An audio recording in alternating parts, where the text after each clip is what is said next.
اعوذ باللہ من الشیطان الرجیم بسم اللہ الرحمن الرحیم رب اشرح لی صدری ویسر لی امری واحلل عقدۃ من لسانی یفقہوا قولی۔ بکھرے موتی، 5واں حصہ۔ جب بالغ ہوئے تو کیا دیکھا؟ دولت کی نمائش کرنے والوں کو مفلسی کی آغوش میں دیکھا، علم کی نمائش کرنے والوں کو جاہلوں کی مجلس سجاتے دیکھا، طاقت کی نمائش کرنے والوں کو کمزوروں کی غلامی کرتے دیکھا،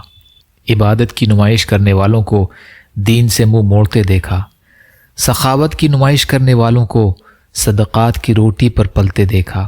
لوگوں کے رحم پر پلنے والوں کو ہمیشہ مفلس اور محتاجی میں دیکھا،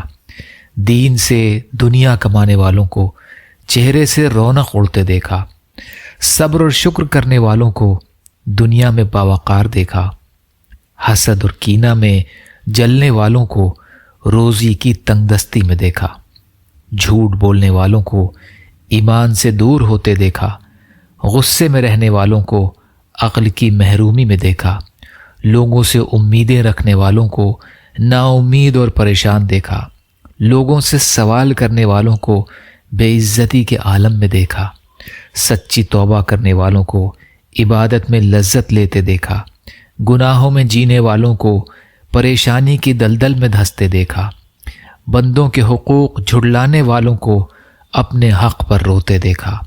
ناجائز کمائی پر پلنے والوں کو مصیبتوں کے جال میں پھنستے دیکھا، والدین کے فرما برداروں کو ترقی کی منزل چھوتے دیکھا، ماں باپ کے نافرمانوں کو اولاد کے ظلم و ستم سہتے دیکھا، ظلم و ستم کرنے والوں کو مظلوم کی خوشامد کرتے دیکھا، اللہ کے حقوق ادا کرنے والوں کو اپنے ہی سائے سے ڈرتے دیکھا، بندوں کے حقوق ادا کرنے والوں کو دنیا میں شہرت پاتے دیکھا، استاد کی خدمت کرنے والوں کو خدمت گزاروں کے سائے میں دیکھا، بے ہوشی میں جینے والوں نے جب ہوش میں آئے تو کیا کیا دیکھا؟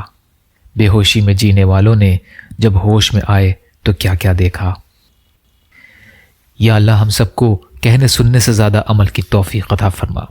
یا اللہ مظلوم فلسطینیوں، کشمیریوں، روہنگیا مسلمان اور مسلمان جہاں بھی پریشان حال ہیں، ظالموں کے ظلم کا شکار ہیں، ان کی مدد فرمائیے۔